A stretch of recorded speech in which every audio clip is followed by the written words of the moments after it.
জানিয়ে দিব এই মুহূর্তে পাওয়া সর্বশেষ আপডেট বাংলা সংবাদ। প্রথমেই জানিয়ে দিচ্ছি সংবাদের শিরোনাম। আওয়ামী লীগ নিষিদ্ধ নিয়ে কি বলছে যুক্তরাষ্ট্র।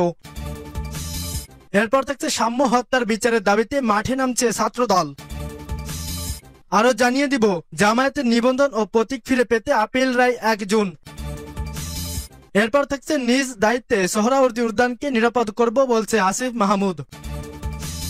এবং সর্বশেষ জানিয়ে দিব মার্চ টু যমুনা জমি শিক্ষার্থীদের ছত্রভঙ্গ করে দিতে টিয়ারশেল সাউন্ড গ্রেনেড নিক্ষেপ। শুনছিলেন সংবাদের শিরোনাম, এখন বিস্তারিত। তবে তার আগে অনুরোধ থাকবে এই ভিডিওটিতে একটি লাইক এবং কমেন্ট করে জানিয়ে দিন আওয়ামী লীগ নিষিদ্ধ নিয়ে কড়া বিবৃতি দিয়েছে যুক্তরাষ্ট্র। তাহলে কি এবার ফেঁসে যাচ্ছে ডক্টর ইউনূস, নাকি আওয়ামী লীগের বিচার করেই ক্ষান্ত হবে বৈষম্য বিরোধী ছাত্র আন্দোলনের সমন্বয়করা? দর্শক, এ বিষয়ে আপনার মতামত কি তা কমেন্ট করে জানিয়ে দিন।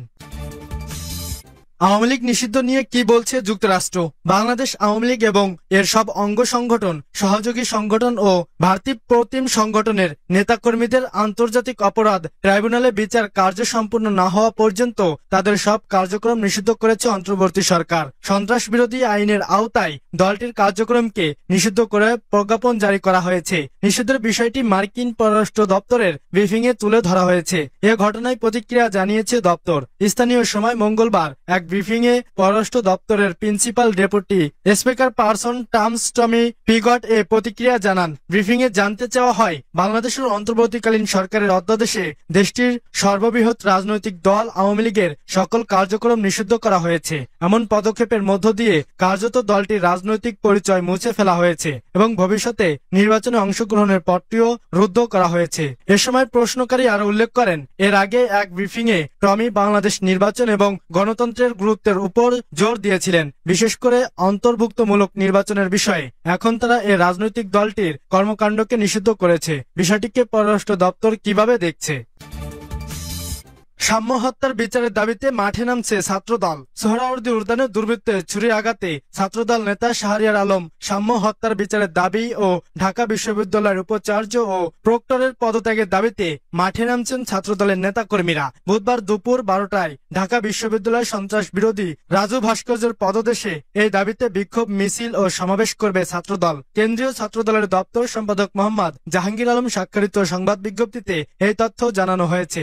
এতে বলা হয়েছে, ঢাকা বিশ্ববিদ্যালয় ক্যাম্পাসের বাংলা একাডেমি সংলগ্ন এলাকায় কতিপয় দুর্বৃত্তের ছুরির আঘাতে ঢাকা বিশ্ববিদ্যালয়ের শিক্ষা ও গবেষণা ইনস্টিটিউটের 2018-19 শিক্ষাবর্ষের শিক্ষার্থী স্যার এ.এফ. রহমান হল শাখা ছাত্রদলের সাহিত্য ও প্রকাশনা সম্পাদক শাহরিয়ার আলম সাম্য মঙ্গলবার রাতে নিহত হয়েছেন। সাম্যর হত্যাকারীদের দ্রুত বিচারের দাবিতে এবং ঢাকা বিশ্ববিদ্যালয়ের উপাচার্য ও প্রক্টরের পদত্যাগের দাবিতে বিক্ষোভ সমাবেশ করা হবে। এদিকে সাম্য হত্যাকাণ্ডের ঘটনায় মঙ্গলবার দিবাগত রাত 2টার দিকে ঢাকা মেডিকেল কলেজ থেকে তাৎক্ষণিক মিছিল বের করেন ছাত্রদলের নেতাকর্মীরা। জামায়াতের নিবন্ধন ও প্রতীক ফিরে পেতে আপিল রায় 1 জুন। নিবন্ধন ও প্রতীক ফিরে পেতে জামায়াতে ইসলামের আপিল শুনানি শেষ হয়েছে। এ বিষয়ে রায় ঘোষণা করা হবে 1 জুন বলে জানিয়েছেন আপিল বিভাগ। বুধবার দুপুরে প্রধান বিচারপতি ডক্টর সৈয়দ রেফাত আহমেদের নেতৃত্বে 4 বিচারপতির আপিল বেঞ্চে রায়ের জন্য এদিন ধার্য করেছেন। এর আগে গত মঙ্গলবার সকাল 10টা থেকে প্রধান বিচারপতি ডক্টর সৈয়দ রেফাত আহমেদের নেতৃত্বে 7 বিচারপতির পূর্ণাঙ্গ আপিল বেঞ্চে শুনানি চলে। পরে তা বুধবার পর্যন্ত মুলতবি করা হয়। এর আগে রাজনৈতিক দল হিসেবে জামায়াতে ইসলামীর বাতিল হওয়া নিবন্ধন ফিরে পেতে আপিল শুনানি শুরু হয়। জামায়াতের পক্ষে শুনানি করেন ব্যারিস্টার এহসান আব্দুল্লাহ সিদ্দিক। তাকে সহযোগিতা করেছেন ব্যারিস্টার ইমরান আহমদুল্লাহ সিদ্দিক, অ্যাডভোকেট মোহাম্মদ শিশির মনির, ব্যারিস্টার নাজিব মোমেন। এর আগে গত বুধবার প্রধান বিচারপতি ডক্টর সৈয়দ রেফাত আহমেদের নেতৃত্বাধীন আপিল বিভাগে দিন ধার্য করেছিলেন। ওই দিন আদালতে জামায়াতের নিবন্ধন মামলা দ্রুত শুনানির জন্য আবেদন জানান আইনজীবী মোহাম্মদ শিশির মনির। 12 মার্চ রাজনৈতিক দল হিসেবে জামায়াতে ইসলামের বাতিল হওয়া নিবন্ধন ফিরে পেতে আপিল শুনানি শুরু হয়। এরপর আর শুনানি হয়নি। নিজ দায়িত্বে সোহরাওয়ার্দী উদ্যানকে নিরাপদ করব বলছে আসিফ মাহমুদ। ঢাকা বিশ্ববিদ্যালয়ের শিক্ষার্থী শাহরিয়ার আলম সাম্যর হত্যাকারীদের অবশ্যই বিচারের আওতায় আনা হবে বলে আশ্বাস দিয়েছেন অন্তর্বর্তী সরকারের স্থানীয় সরকার, পল্লী উন্নয়ন ও সমবায় উপদেষ্টা আসিফ মাহমুদ সজীব ভুইয়া।